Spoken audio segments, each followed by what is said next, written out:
Clearly अपना message जो है वो कम्युनिकेट करने, तो वो इन्फॉर्मेशन सामने वाले के लिए यूज़फुल होगी और वो उसके लिए हेल्पफुल होगी और वो बंदे का उस कम्युनिकेशन में इंटरेस्ट मेंटेन रहेगा और एक मिसकम्युनिकेशन हो जाए। ठीक है, तो आई कॉन्टैक्ट बहुत इंपॉर्टेंट है। इट शोज़ कि आप कॉन्फिडेंट हैं। क्या कर सकते हैं, अपने कम्युनिकेशन स्टाइल को उसके हवाले से मॉडिफाई कर सकते हैं।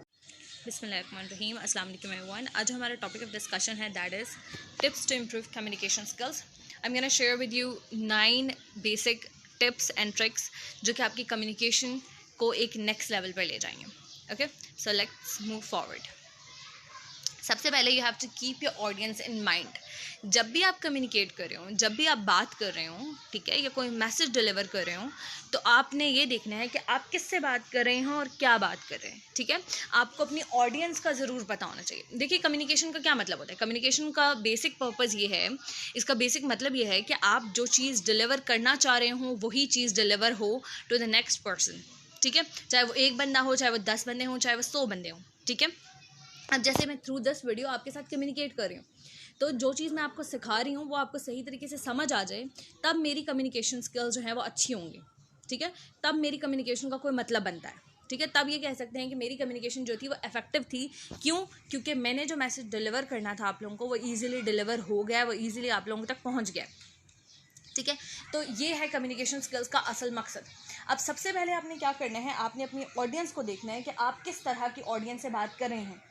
सपोज़ अगर बच्चे हैं तो आप उनको कोई छोटी सी स्टोरी सुनाएंगे। ठीक है, वैसे आप उनके साथ कम्युनिकेट करेंगे। अगर कुछ बड़ों से बात करें तो आप एक प्रेजेंटेशन की टाइप में आप जो है वो अपनी इन्फॉर्मेशन डिलीवर करेंगे, या फिर आप जो है वो लेक्चर की फॉर्म में इन्फॉर्मेशन डिलीवर करेंगे। तो आपने क्या करना है, जब भी कम्युनिकेट करना है अपनी ऑडियंस को ज़रूर ध्यान में रखना है ताकि ईज़िली आप उनके साथ इंगेज हो सकें। ठीक है, अपनी ऑडियंस का जब आपको पता होगा, सपोज़ आप किसी स्टूडेंट को आप किसी बंदे ने आपसे कुछ आपकी एजुकेशन पूछी है। ठीक है, अगर वो कोई एल्डर है, कोई बड़ा बंदा है, तो आप उसको ईजिली अपनी एजुकेशन बता देंगे कि MS है या फिर BSc है या समथिंग लाइक दैट। लेकिन जब आपसे कोई बच्चा पूछेगा कि आप कौन सी क्लास में हैं, आप क्या पढ़ें, तो आप उसको कभी भी MS BSc PhD ये सब कुछ नहीं बताएंगे। आप उसे बताएंगे मैं 1 क्लास में हूँ, 2 क्लास में हूँ। ठीक है, इस तरह आप अपनी क्लास के बारे में बताएंगे। तो क्या है, अब आपने यहाँ पे क्या किया, आपने असल चीज़ जो इन्फॉर्मेशन देनी थी वो आपने दे दी, लेकिन आपने क्या किया, अपने मेथड को मॉडिफाई कर लिया है with respect to your audience. जब आप किसी बड़े से बात करेंगे तो आप किसी और वे में कम्युनिकेट करेंगे, जब आप किसी छोटे से बात करेंगे तो आप किसी और वे में कम्युनिकेट करेंगे। तो ये है अपनी ऑडियंस को अपने ध्यान में रखना और फिर उस लिहाज से उस ऑडियंस के साथ कम्युनिकेट करना। Okay, now next thing is that you do not have to use a lot of words or a lot of sentences to present your idea.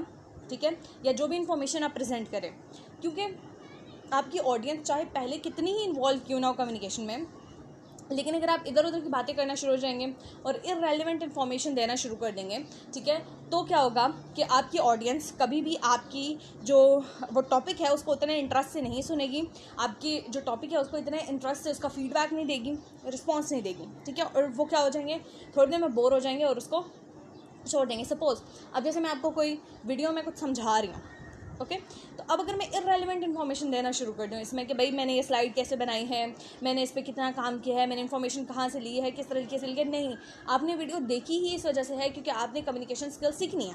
ठीक है, तो मैं सिर्फ टू द पॉइंट बात करूँगी। ठीक है, और जो चीज़ आपको समझानी है सिर्फ वो बात करूँगी। देखिए, कोई भी शख्स आपके साथ कम्युनिकेशन में इस वजह से इन्वॉल्व होता है ताकि वो जो उसको ज़रूरत है जिस चीज़ की वो आप उसको प्रोवाइड कर सकें। अगर आप वो चीज़ उसको प्रोवाइड नहीं कर रहे और इररेलेवेंट इन्फॉर्मेशन देते चले जा रहे हैं तो वो कम्युनिकेशन उसके लिए ज़रा भी फ़ायदेमंद नहीं है। ठीक है, तो कम्युनिकेशन को फ़ायदेमंद बनाने के लिए ये ज़रूरी है कि सिर्फ आप टू द पॉइंट बात करें, क्लियर एंड कंसाइज बात करें।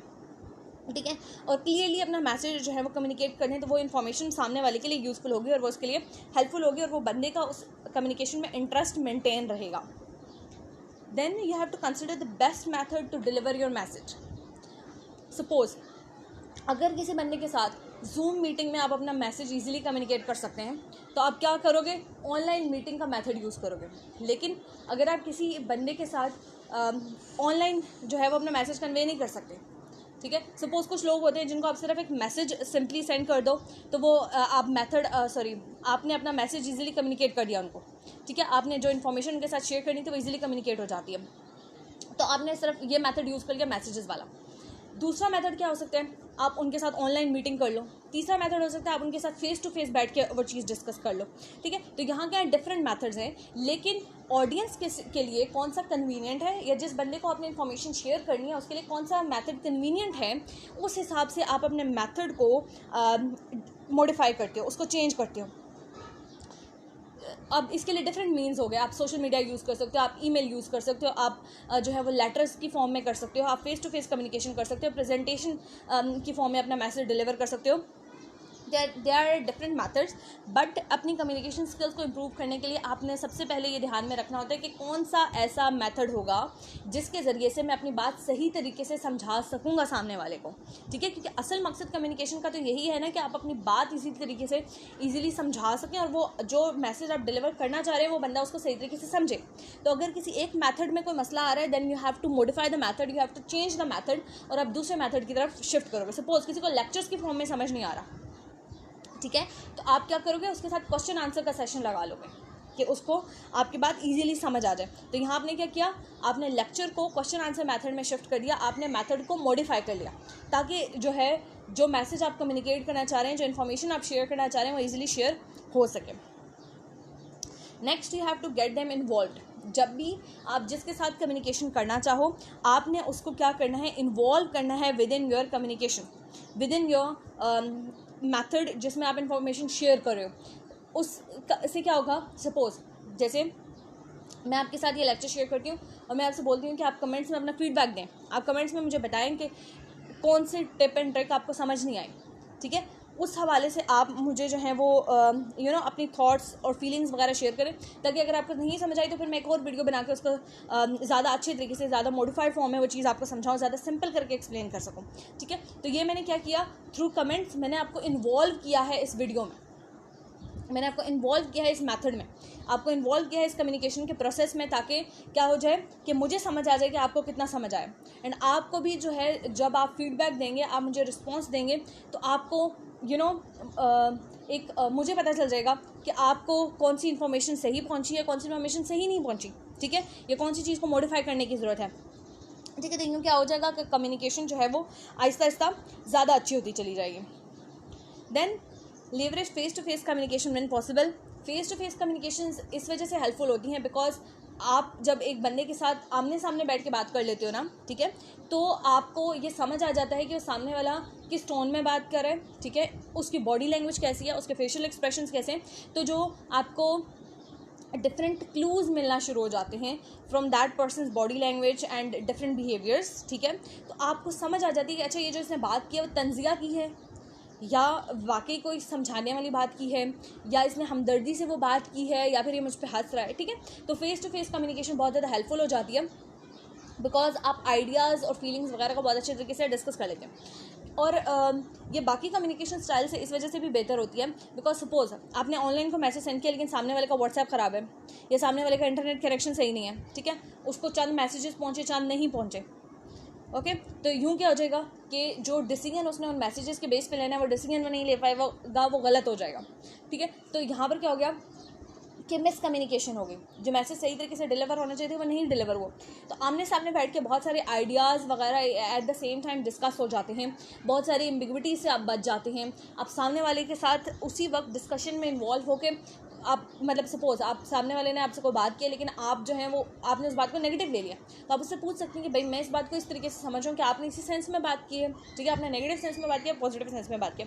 तो बहुत सारी चीज़ें उसी वक्त सॉल्व की जा सकती हैं in the face to face communication. तो कोशिश करनी चाहिए कि जब भी आप कम्युनिकेट करें किसी के साथ तो फेस टू फेस कम्युनिकेट करें, ठीक है। अच्छा, एक चीज़ मैं बहुत ज़्यादा इंपॉर्टेंट आपके साथ यहाँ पर शेयर करना चाहूँगी कि हमारे यहाँ बहुत सारे लोग ये करते हैं कि बहुत सारे सीरियस मैटर्स मैसेजेस पे, वॉइस नोट्स पे डिस्कस कर रहे होते हैं, ठीक है, या वीडियो मैसेजेस पे डिस्कस कर रहे होते हैं। ऐसा आपने कभी भी नहीं करना। आपने हमेशा जो ग्रेव मैटर्स हैं, जो बहुत सीरियस मैटर्स हैं, जिनको बहुत ज़्यादा अटेंशन की ज़रूरत है, आपने वो सारे मैसेजेस वगैरह आमने सामने बैठ के डिस्कस करने हैं। वो सारे मैसेजेस एक दूसरे को आमने सामने बैठ के कन्वे करने हैं, ठीक है। यूँ क्या होगा कि आप सामने वाले की बॉडी लैंग्वेज से भी बात समझ जाएंगे, ठीक है, आप सामने वाले के साथ ईजिली वो चीज़ें डिस्कस कर सकेंगे। अगर आप उसको कोई गलत मतलब ले रहे हैं जो सामने वाला उसको समझ सकेगा, या सामने वाला ये भी देख सकेगा कि आपको उसकी की हुई बात कितनी बुरी लगी है, क्यों बुरी लगी है, ठीक है। तो आप मैटर्स को बहुत इजीली एक दूसरे के सामने बैठ के डिस्कस कर सकते हैं, ठीक है। तो कभी भी जो इम्पोर्टेंट मैसेजेस हैं वो आपने मैसेजेस वगैरह पे नहीं कन्वे करने, आपने आमने सामने बैठ के उनको कम्युनिकेट करना है। Then you have to make the eye contact. अब इसका ये मतलब नहीं है कि आपने सामने वाले को 24 घंटे घूरते रहना है, या उस पूरी कम्युनिकेशन में 99% आप उसको घूर रहे हैं, ऐसा नहीं करना। आपने उसको नर्वस नहीं करना। क्यों आई कॉन्टैक्ट इंपॉर्टेंट है? बिकॉज जब आपसे सामने वाला को बात कर रहा होता है और आप इधर उधर देखना शुरू कर देते हैं, it means that you are avoiding that person, ठीक है। या आप जब कोई बात कर रहे होते हैं और आप इधर उधर नजरें घुमा के देख रहे थे, it means you are not interested in that information, या फिर you are not into that communication, या फिर कि आप जो हैं उस जो बात आप कर रहे हैं वो आप झूठ बोल रहे हैं या घुमा फिरा के कर रहे हैं, और आप नहीं चाहते सामने वाले आप उसके फेशियल एक्सप्रेशंस देख के अपनी बात भूल जाएं, जो कि आप खुद से बनाने की कोशिश कर रहे हैं, और एक मिसकम्युनिकेशन हो जाए, ठीक है। तो आई कांटेक्ट एक बहुत इंपॉर्टेंट है। इट शोज़ कि आप कॉन्फिडेंट हैं। इट डजंट मीन कि आप जो हैं उस बंदे से वैसे कि घंटों अगर आपकी डिस्कशन हो रही है या कोई भी डिस्कशन हो रही है, कुछ ज़्यादा टाइम स्पेंड के लिए हो रही है और आप उसको ज़्यादा टाइम के लिए घूरते रहें या उसकी आंखों में देखते रहें, ठीक है। It doesn't mean that. It means कि आपने जो है वो एक normal level of eye contact ज़रूर मेंटेन करके रखना है। सामने वाले को स्टेयर नहीं करना, और एक बहुत ज़्यादा एग्रेसिव लुक्स नहीं देना, ठीक है। आई कांटेक्ट का ये मतलब नहीं है। नॉर्मल आई कांटेक्ट रखना है जो कि बातचीत करते हुए आप सामने वाले से रखेंगे। अच्छा, ask for feedback. It is very important. Feedback इस वजह से इंपॉर्टेंट है ताकि जिस बंदे को आप इन्फॉर्मेशन सेंड कर रहे हैं, जिसने वो इन्फॉर्मेशन रिसीव की है, उसने उसको कैसे परसीव किया, उसने उसको कैसे समझा है, उसने उसको कैसे देखा है उस इन्फॉर्मेशन को, ठीक है। उस इन्फॉर्मेशन का उसने क्या मतलब निकाला है, ये चीज़ आपको तभी समझ लगेगी जब वो उसका आपको कोई फीडबैक देगा। सपोज एक टीचर एक लेक्चर देता है और वो एक कॉन्सेप्ट स्टूडेंट्स को समझाता है। Now when he ask the questions from that lecture to those students, तो वो क्या कर रहा है, वो एक फीडबैक ले रहा है फ्रॉम द स्टूडेंट्स। अब स्टूडेंट्स अगर गलत आंसर देंगे तो इसका क्या मतलब है, टीचर समझ जाएगा कि जो मैंने इन्फॉर्मेशन इनके साथ शेयर किया वो बच्चों को सही तरीके से समझ नहीं आई, तो वो दोबारा उस लेक्चर को देगा या उस लेक्चर को दोबारा से किसी और डिफरेंट वे से, किसी और डिफरेंट मेथड से समझाने की कोशिश करेगा। तो फीडबैक आपको बहुत ज़्यादा हेल्पफुल होता है फॉर मॉडिफाइंग योर कम्युनिकेशन, ठीक है। आप इसके थ्रू क्या करते हैं, अपना मेथड ऑफ टीचिंग चेंज कर सकते हैं, यानी अपना मेथड ऑफ कम्युनिकेशन चेंज कर सकते हैं। आपको ये समझ आ जाती है कि सामने वाले का मेंटल लेवल किस तरह है, वो किस तरह के टॉपिक्स के बारे में सोच रहा है, तो आप उसको उन टॉपिक्स के थ्रू अपनी कम्युनिकेशन स्किल्स को इम्प्रूव करते हुए उसका इंटरेस्ट गेन करें, ठीक है। तो ये जो है वो फीडबैक बहुत ज़्यादा इंपॉर्टेंट है for a healthy communication. Read non verbal cues. Non verbal cues क्या है? सामने वाले के जेस्चर्स आप देखें, किस तरह मुड़ के बात कर रहा है, आपसे कितना आई कांटेक्ट कर रहा है, उसकी आवाज़ की टोन कितनी है, उसकी पिच कितनी है, कितना एग्रेसिवली बात कर रहा है या कितना नॉर्मली बात कर रहा है, ठीक है। तो नॉन वर्बल क्यूज़ आपको कम्युनिकेशन में बहुत ज़्यादा हेल्पफुल होते हैं। एक शख्स आपसे बात कर रहा है लेकिन बात बड़ी खुशी के कर रहा है, लेकिन उसका मुंह जो है वो बिल्कुल क्या है, स्ट्रेट है, ठीक है। एक लॉन्ग फेस बनाया हुआ उसने, और बिल्कुल भी स्माइल नहीं है उसमें, और एक जेन्युइन जो एक्सप्रेशंस होते हैं वो नहीं दे रहा उसका फेस है, उसकी बॉडी लैंग्वेज। तो इसका क्या मतलब है कि जो बंदा खुशी का इजहार कर रहा है वो सही तरीके से नहीं कर रहा, इसको कोई मसला है, यानी सपोज़ कोई हसद वाली फीलिंग है, या फिर कुछ जल रहा है, या फिर कोई एक ऐसी है चीज़ है जो कि इसको पिंच करेगा। तो आप नॉन वर्बल क्यूज़ को स्टडी करके ईजिली उस बंदे को समझ सकते हैं, और फिर क्या कर सकते हैं, अपने कम्युनिकेशन स्टाइल को उसके हवाले से मॉडिफाई कर सकते हैं। Then you have to minimize the distraction. Suppose आपने किसी को वॉइस नोट भेजा और उसमें पीछे बहुत ज़्यादा गड़गड़ की आवाज़ें आ रही हैं, ठीक है। तो यहाँ पर क्या है कि वो बंदा जो है वो आपकी बात जो आपने उसको वॉइस नोट में भेजी है वो सुनने के बजाय क्या हो जाएगा, उसका ज़्यादातर फोकस उस पीछे गड़गड़ पे चला जाएगा, ठीक है। तो यूँ क्या होगा कि आपके जो कम्युनिकेशन का पर्पज़ है वो फुलफ़िल नहीं होगा। जो मैसेज आप उसके साथ कम्युनिकेट कर रहे थे वो ईजिली सेंड नहीं होगा, वो बंदा उस मैसेज पर ध्यान देने के बजाय बाकी डिस्ट्रैक्शंस में उलझ गया, ठीक है। तो आपने क्या करना है, डिस्ट्रैक्शंस को ज़्यादा से ज़्यादा अवॉइड करने की कोशिश करनी है, ताकि जो मैसेज आप कम्युनिकेट करने की कोशिश करें वो सही तरीके से कम्युनिकेट हो।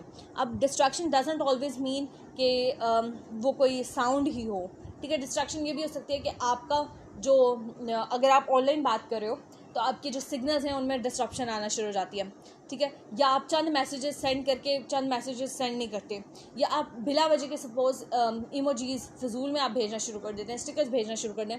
तो यूँ क्या है कि आप अगर कोई सीरियस कन्वर्सेशन हो रही है तो आप उसमें क्या करें, डिस्ट्रैक्शंस क्रिएट करें, जिसकी वजह से जो मैसेज सही तरीके से कम्युनिकेट होना चाहिए वो सही तरीके से कम्युनिकेट नहीं होगा। या सपोज आप प्रेजेंटेशन वगैरह दे रहे हैं, तो वो होता है ना, जब एक बंदा प्रेजेंटेशन दे रहा हो तो पीछे उसके फ्रेंड्स जो है वो उसको हंसाना वगैरह शुरू कर देते हैं और इस तरह की सिचुएशंस। तो इन चीज़ों को आपने अवॉइड करना है ताकि जो मैसेज आप कम्युनिकेट करना चाहते हैं वो सही तरीके से कम्युनिकेट हो।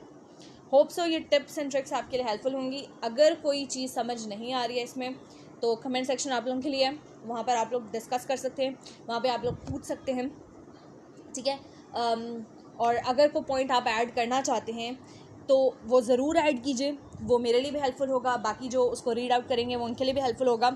एंड नेक्स्ट आप कौन सी tips and tricks with respect to the communication skills सीखना चाहते हैं, या कोई भी किसी भी सब्जेक्ट के हवाले से आप जो हैं वो अगर कुछ सीखना चाहते हैं तो वो आप ज़रूर कम्युनिकेशन स्किल्स वाले जो प्लेलिस्ट है उसके किसी भी कमेंट सेक्शन में जाके पूछ सकते हैं। एंड मेरा सब्जेक्ट मेजरली केमिस्ट्री है, सो अगर आप केमिस्ट्री की कोई क्यूरी सॉल्व करवाना चाहते हैं तो आप उस हवाले से भी हमसे डिस्कस कर सकते हैं। वो हम ज़रूर इंशाल्लाह आपके साथ डिस्कस करेंगे। उसके लिए हम कोशिश करेंगे कि फुल प्लेलिस्ट आपकी क्यूरीज़ के हवाले से हम बनाना शुरू कर दें और हम उसके बारे में डिस्कस करना शुरू कर दें।